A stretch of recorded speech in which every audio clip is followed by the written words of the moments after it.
Université Lyon 2, un professeur d'histoire, qui a dressé une liste, je cite, de génocidaires à boycotter quoi qu'il arrive. La direction de l'établissement s'est dit consternée, condamne les propos de l'enseignant. Est-ce que vous les condamnez également? Mais c'est pas des propos, c'est une publication sur les réseaux sociaux dans lequel il a indiqué une série de personnes dont il considère que les positions sont des positions de soutien au gouvernement. Et alors, on n'a pas le droit de dire qu'il y a des gens dont on considère que les positions qu'ils défendent dans les médias, donc pour vous, il n'y a on pas n'a de pas envie problème de les avec cette entendre ou liste. pas envie de les écouter.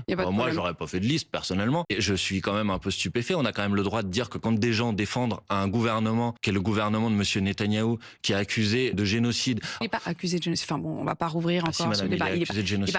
Il est accusé par certains de génocide, mais il n'y a pas une unanimité à considérer que c'est génocide. Mais on peut rouvrir cette question. Vous pouvez nuancer les choses si vous voulez, mais il y a bien un arrêté de la Cour internationale de justice qui date d'il y a un an et demi qui parle d'un risque de génocide. Voilà, c'est bien et ce il y que a je disais.